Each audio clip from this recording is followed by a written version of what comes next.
Hey y'all, it's author DL White here, or just DL, or just D, or Dom, whatever. You call me anything, just don't call me late for dinner.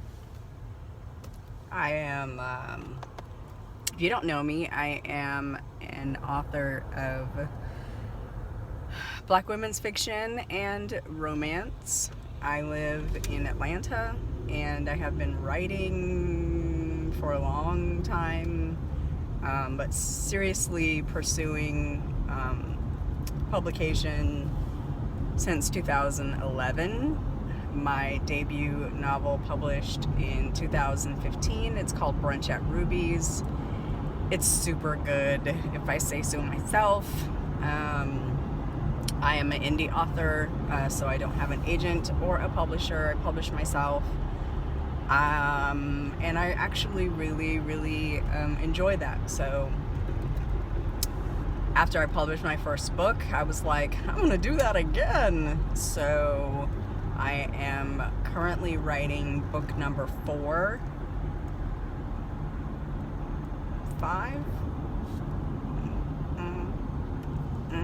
I'm currently writing book number 5. I can't even keep track of myself.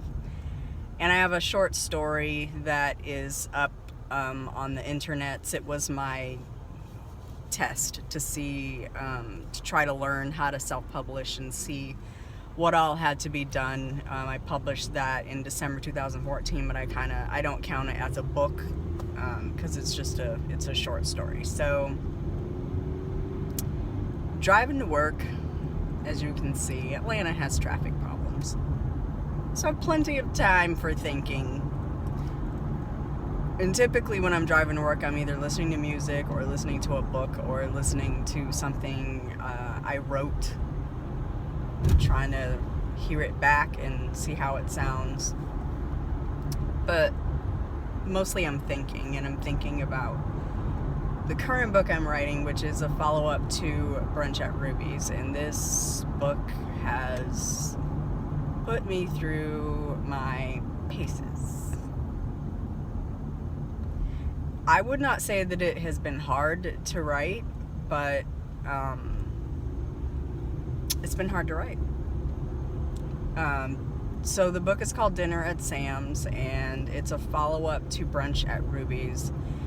So Ruby's is women's fiction with romantic elements. It's not a romance. That book is the story of three best friends who grew up in Atlanta and find out how strong the bonds of friendship are when each of their lives is turned upside down. Super enjoyed writing that book. It's still my baby.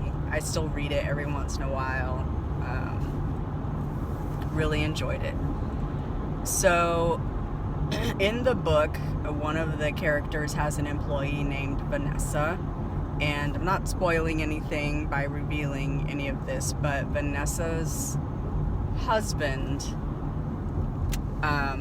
just up and disappeared one day, and this was after she found out that the house was in foreclosure because he hadn't paid the mortgage in months, and also he was being investigated by the IRS for tax evasion. Both of these things are based on a true story. So I read them and I was like, that's totally got to go in my book. I like to take real life stuff and pump it up a little bit and make it a little bit more dramatic. So Dinner at Sam's is the story of Vanessa and how she claws her way back after her husband has basically destroyed her.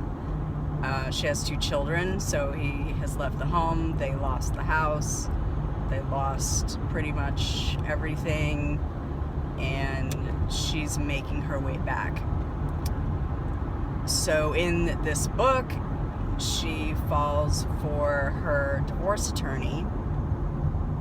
His name is Gibson Kincaid, and he is an attorney at a family law firm, and he's kind of the black sheep in that the clients that he takes on don't make a lot of money and they're not high powered, and this kind of drives his family crazy because they're kind of a high-profile law firm. Mom Sylvia is called the Silver Shark, and people cower in her presence. And then there's Gibson. He's the youngest. He's the youngest of 4 boys. All 4 boys are attorneys. All 4 boys work for Sylvia. And the other 3 are very, yes ma'am, right away ma'am. And he's like, why? Whatever. Which of course, you know, drives Sylvia nuts. But he's the anomaly in the family. He takes on the clients that probably can't afford an attorney. So Vanessa goes to see Sylvia to talk to her about a divorce, and Sylvia is basically like, you don't have any money and there's no money to go after, so I don't understand why you're even in my office looking at me. On her way out of the suite, because Sylvia has basically rejected her, she runs into Gibson. And Gibson's like, hey, are you a client? And she's like, no, actually your mom just told me no. And he's like, hey, I mean, before you go to another firm, give me a call. Let's see, you know, what we can do. I don't practice law like my mother does. So that was their meeting and the beginning of stuff that happens between them. When I originally started writing this book, it was a true follow-up to Brunch at Ruby's, in that it was continuing to tell the stories of Deborah and Maxine and Renee. And while I do have storylines for them, Dinner at Sam's felt more to me like a romance. I wanted Gibson to have a voice in this book, and Ruby's style is just the women. The point of view switches back and forth between the women, and it tells the story, and in some ways they tell each other's story. Dinner at Sam's it just felt more to me like a classic romance, and I was trying to shove 2 genres in one book. So I cut all the Deborah, Maxine, Renee parts, and I just kept Vanessa, and then I started writing Gibson, putting him together. I'm actually very impressed with him, and somebody mentioned that he didn't seem macho enough, and I'm very, very cognizant of not writing alpha males. I don't do super macho men. I write men sort of as I see them in real life, as I see them in my mind, and as I put them together. So to me, Gibson's plenty macho, but he does have some habits and likes that are maybe not, I don't know, they're not alpha. I don't write alpha males, really. Beta heroes are awesome to me, but beta heroes with a few alpha characteristics, like he's not gonna be puffing out his chest, you know, you're mine, this is mine, everything's mine, but he's definitely, you know, when your ex comes at you at your place of work, he's definitely gonna pop up and be like, look, you can step outside, or I can beat your face in.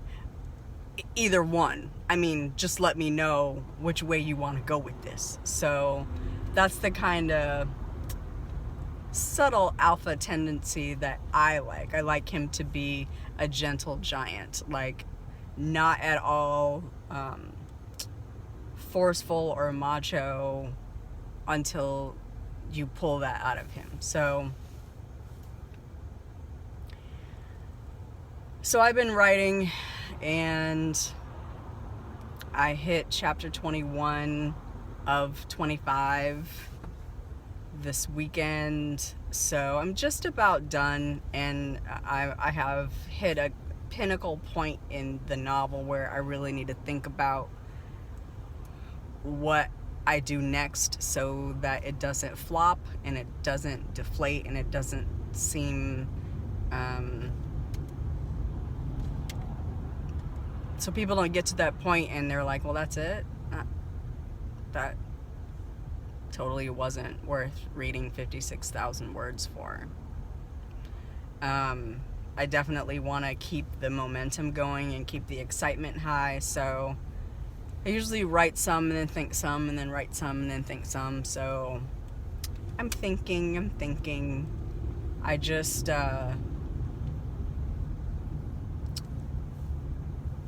sometimes when I'm writing, I always worry that it's not good. I always worry that it only sounds good to me, that nobody is going to like it. And I think a lot of us have this issue. And even that we don't think it's good, it's that nobody else thinks it's good. I see a lot of fledgling writers who think their work is awesome, but they are the only one. But you know, they keep going. I was that fledgling author, so I'm just rambling about things. I don't know that I have a point, but I spend an awful lot of time thinking about this book and thinking about writing and trying to put this story together and make sure that it makes sense, and then going back through and adding in the romance part of it.